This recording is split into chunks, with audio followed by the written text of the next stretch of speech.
মৃত্যু কিভাবে চোখের সামনে দেখা হয়, মায়ের ওপর অত্যাচার নিজের চোখের সামনে দেখেছি। মায়ের সামনে সন্তানকে পিটিয়ে পিটিয়ে খুন করলো, মাথা মুখ ইট দিয়ে থেতো করে দিল। দেখুন আপনার পাশে জল নিয়ে যাচ্ছে, বেরোচ্ছে, কাজ করছে। কোথায় ঘর ভাঙা হয়েছে না ঘরে আগুন জ্বালিয়ে দেওয়া হয়েছে? আর কিছু কিছু জায়গায় যেগুলো দেখছেন সেগুলো বিজেপি কর্মীরা, তারা তৃণমূল থেকে এক্ষুনি এসে 5 মিনিটের বিজেপি। প্রত্যেক বছর এই অভিজিৎ সরকারের যে দুর্গাপুজো ছিল, ছোট করে শুরু করেছিল, প্রত্যেক বছরের পুজোয় একজনই উদ্বোধক ছিলেন, সে শুভেন্দু অধিকারী। 2021 সাল ভোট পরবর্তী হিংসায় ব্যাপক আকার ধারণ করে এই বাংলা।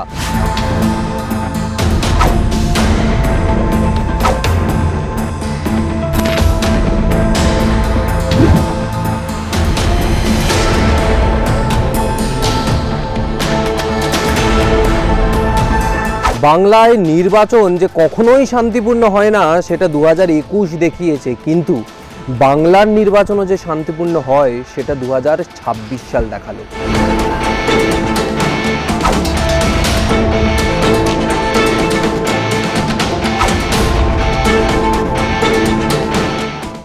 কিন্তু 2021-এর নির্বাচনের পরেই বেলেঘাটায় অভিজিৎ সরকার, তরুণ তুর্কি ছেলে, বিজেপির সমর্থক ছিল, মায়ের সামনে হত্যা করা হলো।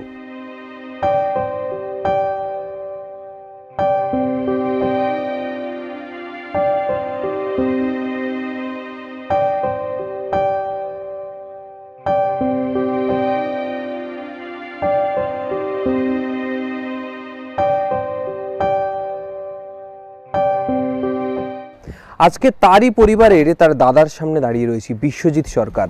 বিশ্বজিৎ বাবু, কি মনে হচ্ছে এই ভোট পরবর্তী সন্ত্রাস আপনি দেখলেন, নিজের চোখের সামনে দেখলেন গোটা ঘটনা, কি দেখলেন? দেখুন, তৃণমূল সরকারের আমলে যে ভোট পরবর্তী হিংসা ঘটেছিল এবং সেটা সংগঠিত করেছিল এই তৃণমূল সরকারই।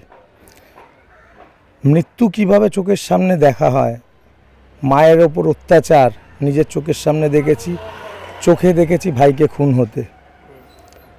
পার্টি অফিস জ্বালিয়ে দিল, বোম মারলো, ভাঙচুর করে দিল, মায়ের সামনে সন্তানকে পিটিয়ে পিটিয়ে খুন করলো, মাথা মুখ ইট দিয়ে থেতো করে দিল।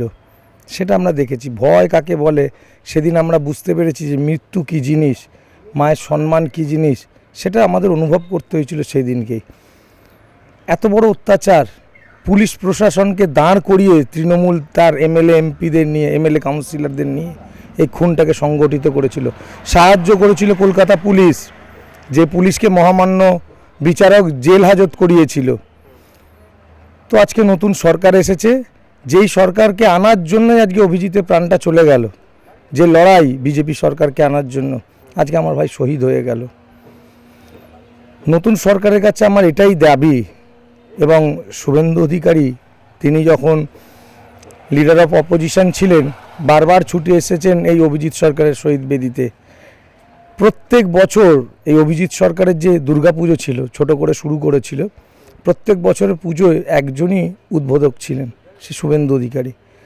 তো মাননীয় মুখ্যমন্ত্রী হয়েছেন এখন উনি, ওনার কাছে হাত জোর করে আমাদের নিবেদন, দাদা বিচারটা দিন। শুধু বিচার দিলেই হবে না, সেদিনকে সেই অত্যাচারিত পুলিশ তারা আজকেও কিন্তু চাকরি করছে, মানুষের ওপর অত্যাচার করবে, তাদের ব্যবস্থাও নিতে হবে দাদা। সেই সময় আপনাকে দেখেছিলাম দিনের পর দিন হাইকোর্টের দরজায় গেছেন, তারপর কেস গেল সিবিআইয়ের হাতে। বর্তমান সময়ে সেই কেসের পরিস্থিতিটা কোন জায়গায়?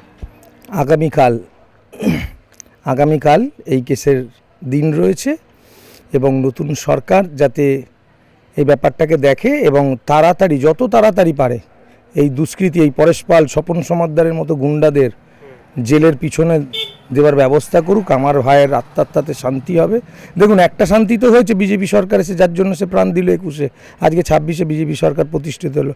হ্যাঁ, দেখে যেতে পারিনি আমার ভাই, কিন্তু কালকে তার জন্য শহীদ বেদিতে যে তার নামটা সর্বপ্রথম দেখতে পেলাম, মনে খুব আশা বা খুব ভালো লাগলো যে একদিন এই বিজেপি করার জন্য শহীদ হয়েছিল, বিজেপি এখনও তাকে মনে রেখে শহীদ বেদিতে তার নামটা সবার উপরেই রেখেছে।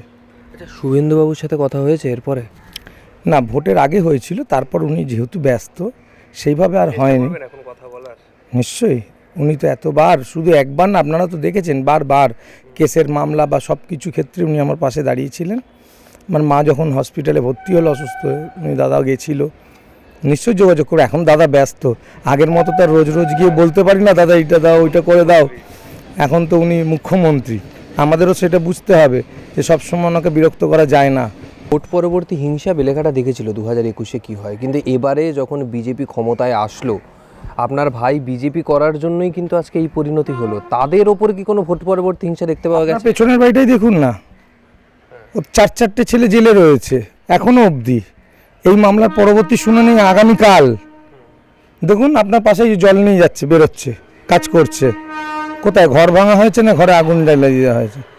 সবচেয়ে বড় ক্ষতি তো আমাদের করেছে, ঘর ভেঙেছে, ঘর জ্বালিয়ে দিয়েছে, আমাদের ঘরের সন্তানকে পিটিয়ে পিটিয়ে খুন করেছে, আমার মায়ের সঙ্গে কি দুর্ব্যবহার করেছে।